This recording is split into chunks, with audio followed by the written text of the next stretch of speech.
20 வருஷத்துக்கு முன்னால விவசாயம் பண்ணவன் இன்னைக்கு சிட்டில கோயில் வாசல்ல பிச்சை எடுக்கிறான், பாலத்துக்கு துணி துவைக்கிறான், சாக்கடாடுறான்.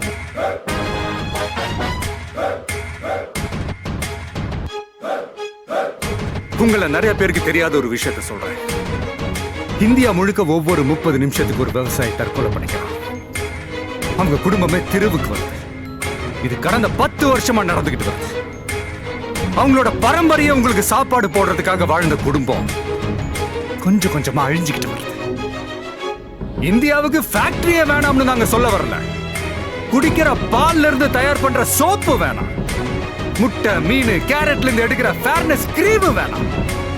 தக்காளி, ஆரஞ்சு, பாதாம்ல தயாரிக்கிற அழகு சாதன ஃபேக்டரி வேணாம். இந்தியாவுல விட்டமின் குறைபாடுனால ஒரு நாளைக்கு 5000 குழந்தைங்க இறந்து போறாங்க. ஒரு நாளைக்கு. பணக்காரன் யூஸ் பண்ற ஒரு காண்டம்ல ஸ்ட்ராபெரி ஃபிளேவர் வேணும்னா ஒரு ஏழை குழந்தை தன்னோட வாழ்க்கையில ஸ்ட்ராபெரியை நினைச்சு பார்க்க முடியுமா?